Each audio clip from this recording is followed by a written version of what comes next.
السلام علیکم۔ جن لوگوں کو پاکستان ٹیلی ویژن کے سنہرے دور کے مقبول پروگرام آج بھی یاد ہیں، وہ بھلا اس دور کے خبر نامے کو کیسے بھلا سکتے ہیں؟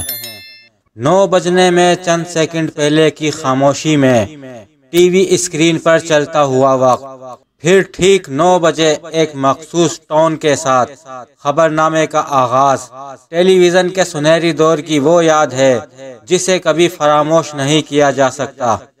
پاکستان میں 26 نومبر 1964 کو ٹیلی ویژن نشریات کا آغاز لاہور سے ہوا۔ اس دن پاکستان ٹیلی ویژن پر پہلا خبر نامہ ٹھیک 8:30 بجے پیش کیا گیا۔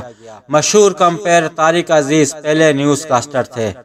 پاکستان میں ٹیلی ویژن نشریات کا آغاز 1980 کے زمانے میں جب پی ٹی وی کی نشریات کا دورانیہ 7 گھنٹے ہوا تو ان نشریات کے دوران کل 4 مرتبہ خبریں پیش کی جاتی تھی۔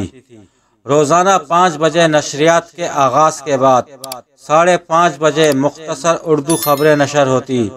اس کے بعد ٹھیک 6 بجے 10 منٹ دورانیے کی مقامی زبان کی خبریں ٹیلی کاسٹ ہوتی۔ روزانہ ٹھیک 7 بجے دی نیوز کے نام سے انگریزی خبریں پیش کی جاتی۔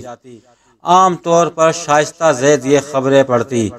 رات 9 بجے آدھے گھنٹے دورانیے کا اردو خبر نامہ پیش کیا جاتا۔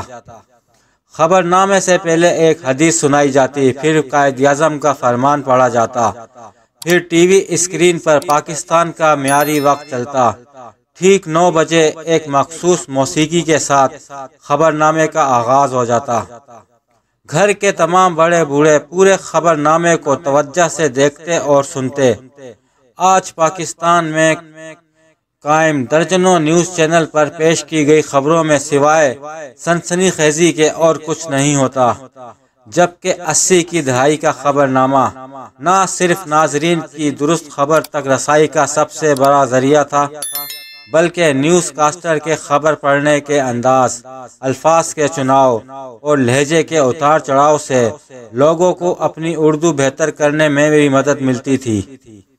خبر نامے کے اختتام سے پہلے کراچی مرکز سے کھیل کی خبریں پیش کی جاتی، پھر موسم کا حال بتایا جاتا اور پھر خاص خبریں دہرانے کے بعد خبر نامہ ختم ہو جاتا۔ خبر نامے کے بعد الگ سے 5 منٹ کی تجارتی خبریں ٹیلی کاسٹ ہوتی۔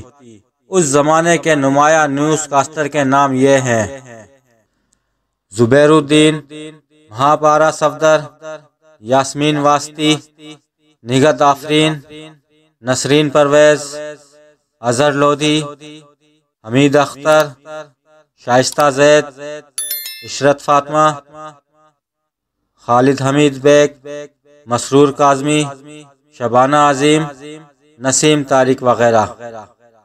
اگر آپ کو ہماری یہ کوشش پسند آئے تو اسے لائک کرنا اور اپنا قیمتی تبصرہ کرنا نہ بھولیں۔ اپنا خیال رکھیں۔